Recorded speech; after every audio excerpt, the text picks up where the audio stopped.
নমস্কার, পাক বিচিত্রায় সকলকে স্বাগত জানাই। আমি আজ আপনাদের ভিনিগার দিয়ে টক দই বানিয়ে দেখাবো। এই গরমে ঠান্ডা ঠান্ডা টক দই খেতে সকলেই পছন্দ করেন। আমি যেভাবে বানালাম আপনারাও সেইভাবে বানিয়ে খাবেন, দেখবেন খুব ভালো লাগবে। আমার রেসিপিটি কেমন লাগলো আমার কমেন্ট বক্সে অবশ্যই কমেন্ট করে জানাবেন। আর এই ধরনের নতুন নতুন রেসিপি পেতে হলে আমার চ্যানেলটি সাবস্ক্রাইব করতে ভুলবেন না। আর নোটিফিকেশন পেতে হলে বেল আইকনটি অবশ্যই প্রেস করে দেবেন। পাশে থাকার জন্য ধন্যবাদ।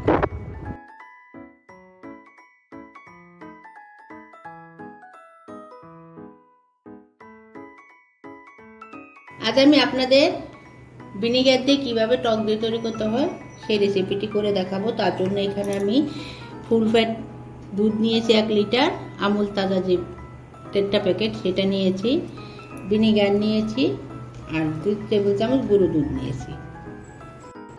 দেখুন আমি গ্যাসে একটি ননস্টিক কড়াই বসিয়ে নিয়েছি। এখন আমি দুধটা নিয়ে দিচ্ছি কড়াইতে।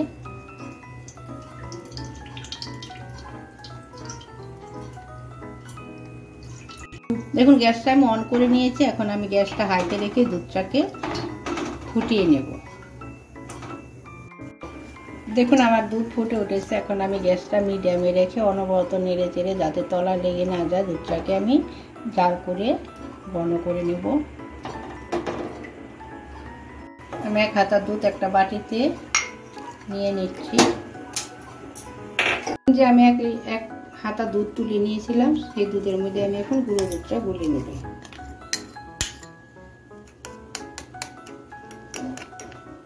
দেখুন আমার দুধটা জাল করে নেওয়া হয়ে গেছে। আমি 1 লিটার দুধকে জাল করে হাফ লিটার করে নিয়েছি।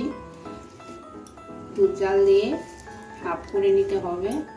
এখন যে গুঁড়ো দুধটা আমি নিয়েছিলাম সেটা দুধে গুলে এখন দিয়ে দিচ্ছি। দিয়ে আমি আরো 2 মিনিটের মতো জাল করে নিচ্ছি। দেখুন আমার 2 মিনিট হয়ে গেছে। এখন আমি গ্যাসটা বন্ধ করে দিচ্ছি। দিয়ে অনবরত নেড়ে চেড়ে আমি দুধটাকে ঠান্ডা করে নিচ্ছি।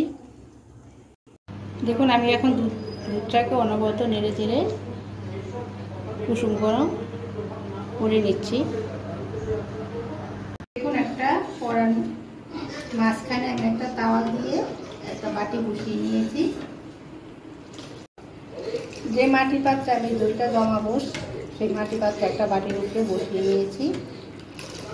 দুধটা আমি নেড়ে চেড়ে কুসুম গরম করে নিয়েছি। দেখুন আমার একটা আঙুল দিয়ে যাতে রাখা যায় সেরকম গরম করে নিতে হবে।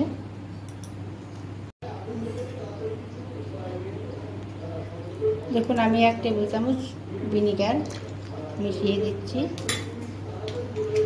করে মিশিয়ে নিচ্ছি। দুধটা এমন গরম নিতে হবে যাতে একটা আঙুল গরমটা সহ্য করতে পারে। ভালো করে আমি ভিনিগারটা দুধের সঙ্গে মিশিয়ে নিচ্ছি। বেশি গরমে ভিনিগার দেওয়া যাবে না, তাহলে দুধটা কেটে যাবে। দেখুন এখন আমি দুধ মাটির পাত্রে নিয়ে নিচ্ছি জমানোর জন্য।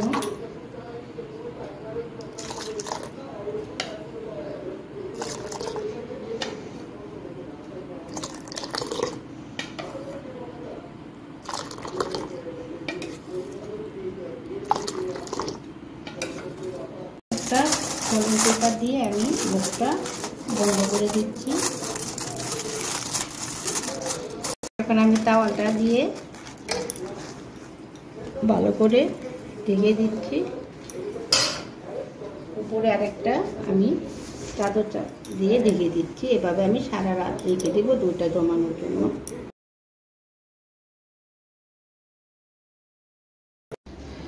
দেখুন আমার ভিনিগার দিয়ে টক দই তৈরি হয়ে গেছে। দেখতে অনেকটাই লোভনীয় হয়েছে। আমি যেভাবে বানালাম আপনারা সেভাবে বানিয়ে গরমে খাবেন, দেখবেন খুব ভালো লাগবে। আমি এখন আপনাদের দইটা কেটে দেখাচ্ছি। দেখুন দইটা কত সুন্দর জমেছে। ভিনিগার দিয়ে এত সুন্দর টক দই হয় না বানালে বিশ্বাসই করবেন না।